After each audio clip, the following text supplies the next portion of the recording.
One of the things I noticed about 5 years ago, 6 years ago, there were two things that I noticed that I really didn't like. The first is that because I'm a personality psychologist, as a researcher, not as a clinician, but as a researcher, I know the literature on gender differences in personality because it's part of my field.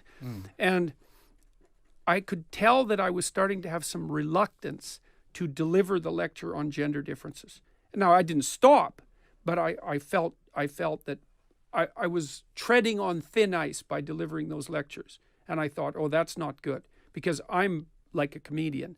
I'm pretty much willing to say anything that I think is true, and regardless of the consequences in some sense, because I'd rather take the consequences of what's true. And I thought, this isn't good, because if someone like me, who's, rather uncontrollably mouthy, let's say, is starting to have second thoughts about teaching what's a very serious topic and something about which there's a very well-developed science, then how much are other people starting to censor? And at the same time, my students, many of whom were female, were telling me that they were really hesitant to talk about gender differences in any of the courses they were running. And I thought, oh, this is not good. This is seriously not good.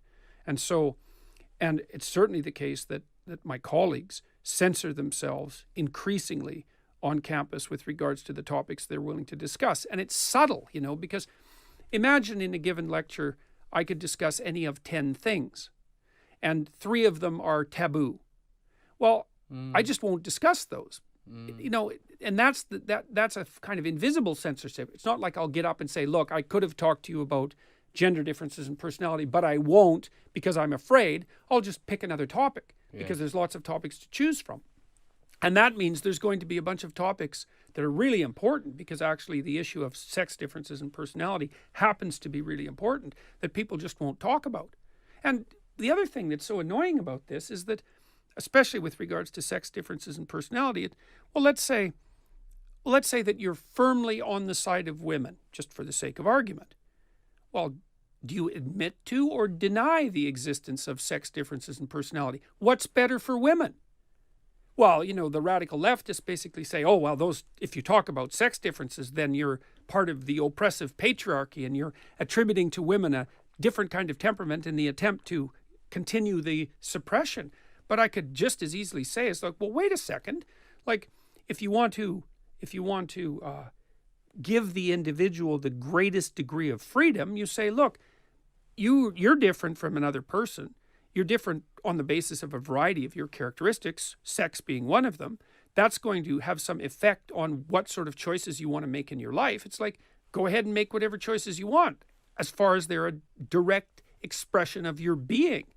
And so if you deny the existence of these sex differences, which no serious commentator in the psychological literature, in the personality domain, and those are the people who know about this thing, nobody debates whether or not sex differences in personality exist, or that they have a biological component.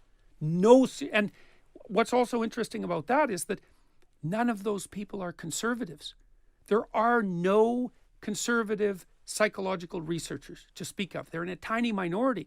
So the people that have done the research indicating that there are differences between the sexes in personality, and that those differences have in part a biological component, those are liberal and left-leaning people who've drawn those conclusions, despite what their ideological presuppositions might have suggested to them to begin with. So, it's, I don't know what to say about that, except that it's all appalling. I suppose the fear must be that difference will ultimately be used for leverage, for status. Sure, and that's a reasonable fear, because anything can be manipulated, but claims of identity claims that people are identical in some way can also be used for the same reason.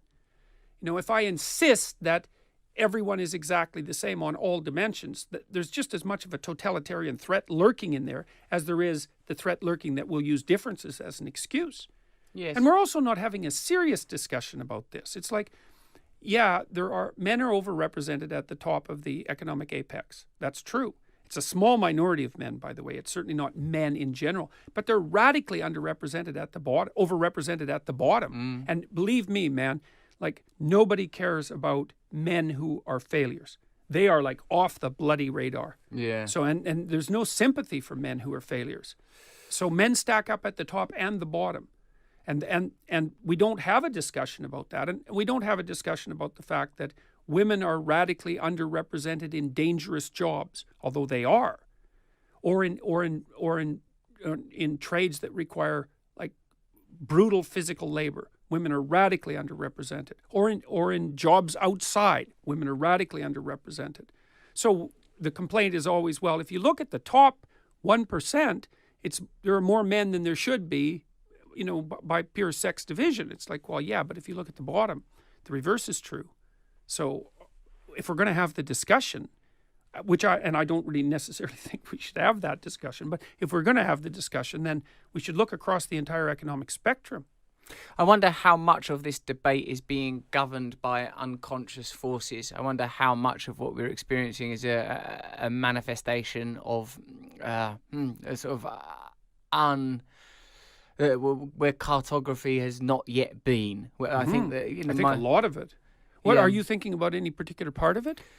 What I feel like is that the reason that I imagine that your arguments that are based on research are so successful is because people are expressing feelings as opposed to cogent and researched arguments. It feels like there is a powerful, dominant patriarchy, and no one can deny, that there is power. There's such a thing as power, and there are people that benefit from structures being as they are. Of course. That's the point of those structures being the way they are. One of the things I've observed is that whenever change is discussed, and my tendency has always been to be sympathetic towards movements that are about change or empowerment of what might be termed disadvantaged groups, that change is all that when you're curious about the resistance of change or the difficulties that you face when trying to bring about change, look at who would be negatively impacted were that change to be brought about. And usually that means that there's some people for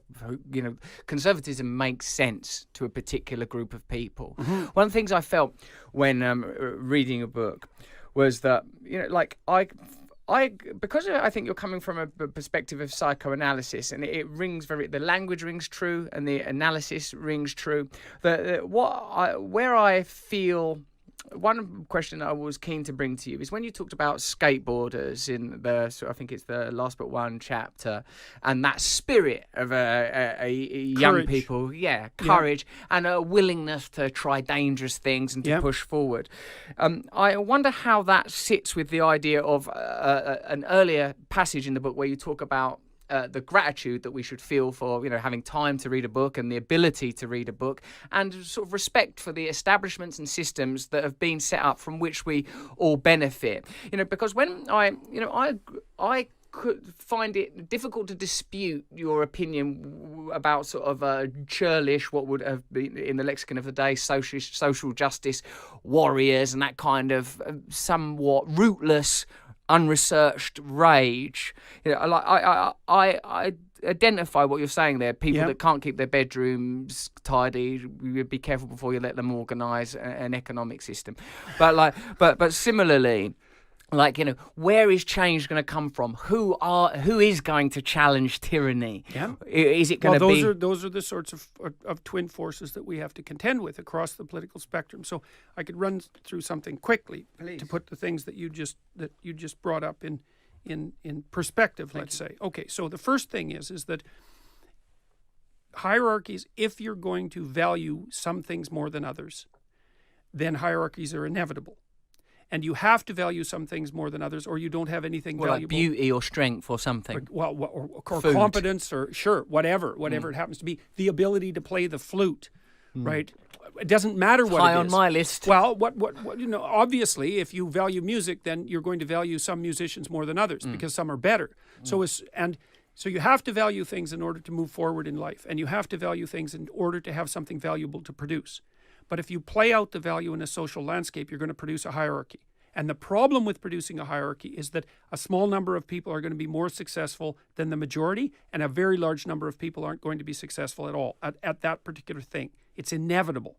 So, okay, now, so you say, well, we have to put up with that because we need to pursue things of value. Okay, fine. So that's the right-wing perspective, is that the hierarchies are justifiable and necessary.